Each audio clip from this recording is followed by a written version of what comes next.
and I'm actually Ukrainian-American, and I was thinking, man, I should really tell the story of how we came from the Ukraine to the U.S. as refugees, and what did it look like growing up in the U.S. And now that I'm here, how do I even feel? So that's kind of what I'm trying to convey. So I've written it down. I'm actually not going to look at it because it's a terrible thing to do.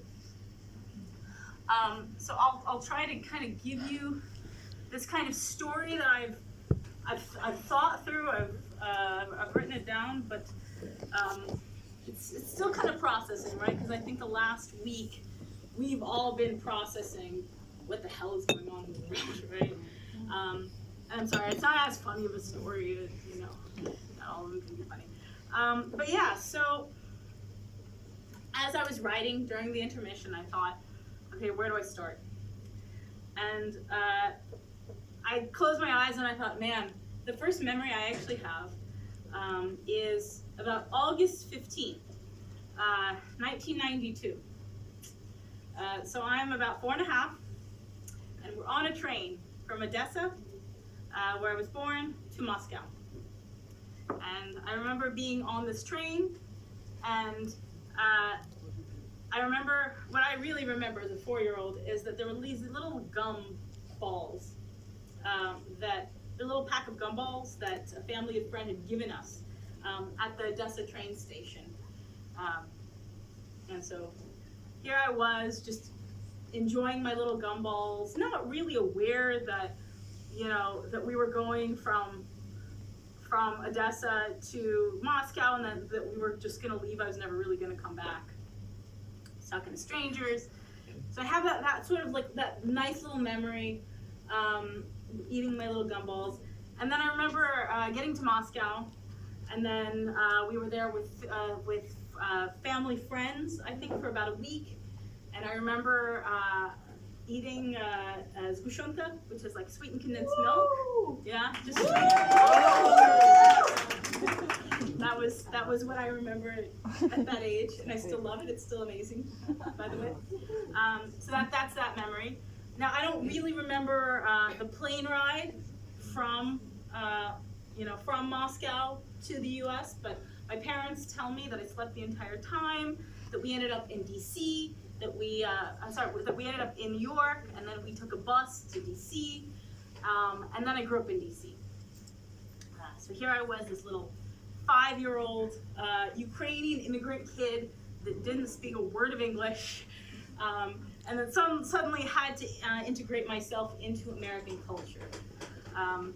And so again, I'm still thinking, like, what do I remember from these years? And it's that I never really felt like I fit in. And I think we all have this. I think, especially in Amsterdam, we're like this. There's so many of us that are expats and immigrants and refugees. There's kind of this.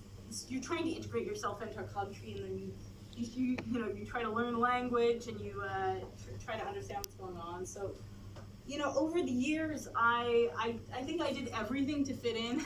I found myself a nice American Jewish boy, so like still Jewish, because all the Jews left in '92. But he was American, very, very American. And so I remember not because my parents still had a Soviet upbringing. So with him, I learned a lot about rock. So I learned who Jimi Hendrix was, and I watched a lot of South Park. Yeah. Woo! South Park. So it was like he was like a little Ukrainian child trying to integrate herself into the capital of capitalism. But I still don't clap for it, please. But part of it was I also felt like that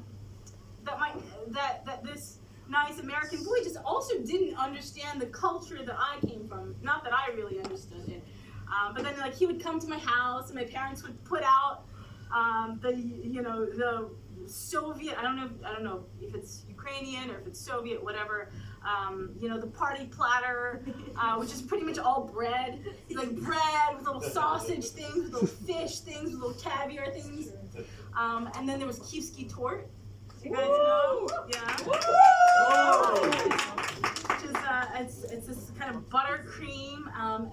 wedding cake. And my parents would take it and they would like put it out really proudly. They're like, "He's Titor. This is where we came from." And this American boy would look at it and be like, "I don't understand. What is this?" And I think part of it was a kind of confusing for me because I didn't really understand what that culture was. I didn't, because there was.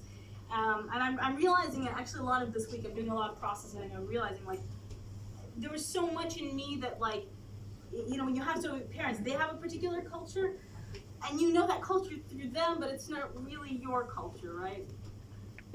And so I knew it through. I knew the Ukrainian culture through the food, but it really wasn't my culture. And then I ended up in Amsterdam. And here, the funny thing that happened was, certainly I met other Russian expats, Soviet expats, Ukrainian expats, but then I also met other expats from all over Europe and from the Middle East.